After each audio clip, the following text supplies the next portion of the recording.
Hello, friends. We've got a new episode today, and on your left is Dan Lachundro. Hey, Dan, what are you doing there? Oh boy, I don't know. Uh-oh. Well, It kind of looks like me, but I'm not sure. yeah. You look kind of washed out, you know. Yeah, that could be bad. Yeah, well, you've heard about this. It's been in the news for decades, and that's this fake Shroud of Turin, but it's not really Turin that's on the thing. It's a man's body that some artist probably made back in the late 1300s. What do you think? Oh yeah, I've heard about that. I never really was sold on that. I always thought that was some kind of fake. Yeah, the relic makers really collect that kind of stuff, and anything that they can find an idea on. This thing popped up back in 1354, 1353, something like that. I made some notes on this. What did I do with them? Here they are. Yeah, this thing was supposedly belonged to a French soldier, probably a knight that was maybe it was in France, so it was probably the Knights Templar. And it's today it's called the Shroud of Turin, and it depicts a dead person, but it's really an artist's rendition. I mean, it's printed on a piece of linen, which as a burial shroud is pretty typical, but they never wrapped up the head. They always wrapped up the head separately from the body, and they wrapped it. They didn't just press it on there and pick up bloody wounds. You know, that's not what's done. They cleaned the body. Yeah. The body's perfectly clean. And this is, the way the Yahudim bury their dead. They would use two pieces. There would be a headpiece, a head handkerchief, covering the head and tied on the back. And then the rest of the body was wrapped, and the wrappings were strips of linen cloth, and they would wrap them around the body, the arms, the torso, the legs, and it would just be a bundle, and it was glued together with myrrh and other spices. Well, that's right, because I think we have the account in Scripture where when Yahusha called Eleazar forth from the tomb, he told the onlookers there, he says, unwind him. Mm-hmm. So that would tell us right there that, we have to believe Scripture, that he was wrapped up, wound up in that sort of fashion. Right. Yeah. And then when they peered into the empty tomb, they saw the two messengers in the tomb, and they said, "Who are you seeking?" and they Yeah. and they were, well, Peter came second, but it was pretty interesting the way they described it, because they actually said that there was a piece of cloth that had been placed on the head, and it was folded up where the head had been, and it folded. It wasn't like ripped off or just thrown on the floor. It was folded neatly, and then the rest of the body that was in the wrappings, with the wrappings still intact, wrapped up, there was no body inside. So this Shroud of Turin is obviously a fake. Mm-hmm. But you want me to tell them about the herringbone pattern? Yeah, I thought that was interesting.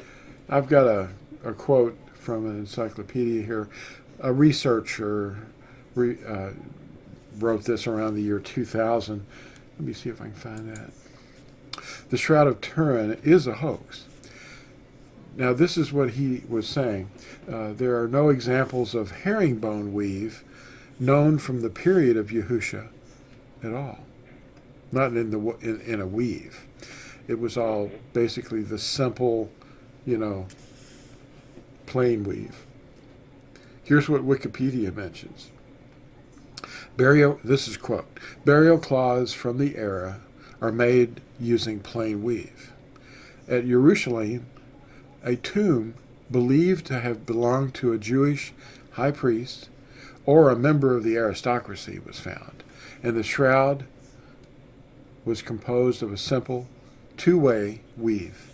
Unlike the complex herringbone twill of the Turin shroud.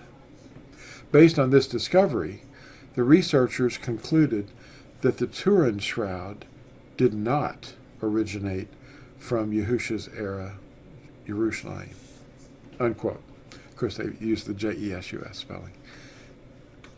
Interesting, huh? Yeah, it is. So there's not really much chance of that, because the herringbone weave itself is an indictment that this is a fraud. But Yeah. here's the real kicker. I'll read Yeah. this. I'll read this information that I wrote in my notes. All right, this thing was discovered in Lire, France, and it was around 1353, 1354 or so when it was first mentioned, and it was denounced in 1389 at Troyes, France, but it's kept in the Cathedral of Turin in northern Italy since 1578 when it was moved there. So there was a lot of tampering. And then the radiocarbon, which I don't trust, dates it to about 1390. But this knight or soldier that had it, apparently, they don't know, but the mythology says that he was some kind of a soldier, and he was rumored to have the shroud in Lire, France, and it started around 1353.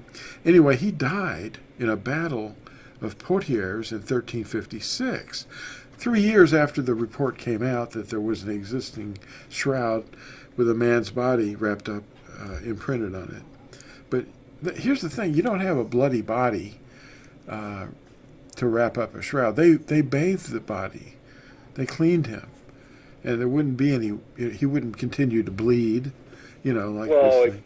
exactly, because, I mean, I'm no forensic anthropologist or anything, but, when the body is dead and the heart's not pumping and it's been washed, it doesn't continue to bleed. You're right. There's a lot of problems with this. This is an artistic rendering, is all it is. And the thing of it is, it was in 1390, and this was just 30 years after it was first mentioned. The artist that did it confessed to the forgery.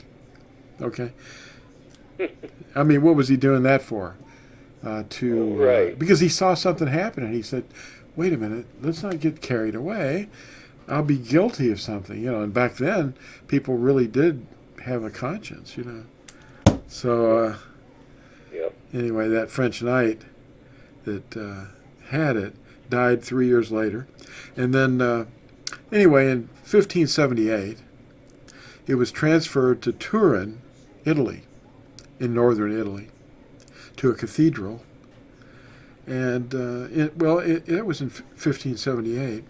But earlier than that, before it came to Italy, it was damaged in a serious fire where it was on display in a chapel in a place called, it says, Chambéry. Yeah, it was on display, and so there was a fire, and the silver, something in there was made of silver, and it melted, and the thing was folded up, and the shroud was damaged by the silver, and that's why you see the symmetrical pattern going vertically along this thing, and then, Okay. But it's a herringbone weave. And there are no burial cloths from that era of Yahusha's period, using that weave. They're all two-way plain weave. Mm-hmm. And it's unlike the herringbone. The herringbone has kind of a V shape.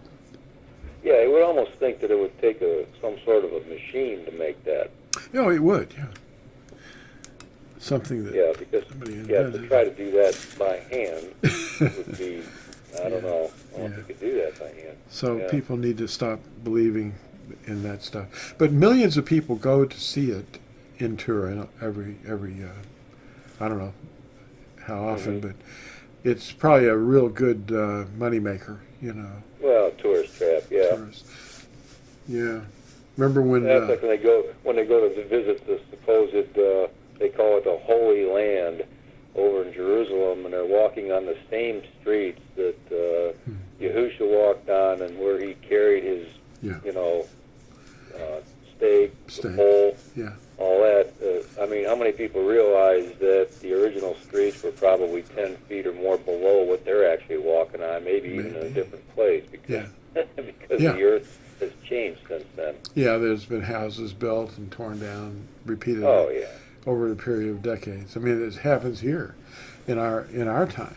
But Oh yeah. and the word staros in Greek matches perfectly the Latin word staro, and yet Yeah. in the 4th century, Jerome or Eusebius was kind enough to add the words crux instead of staro.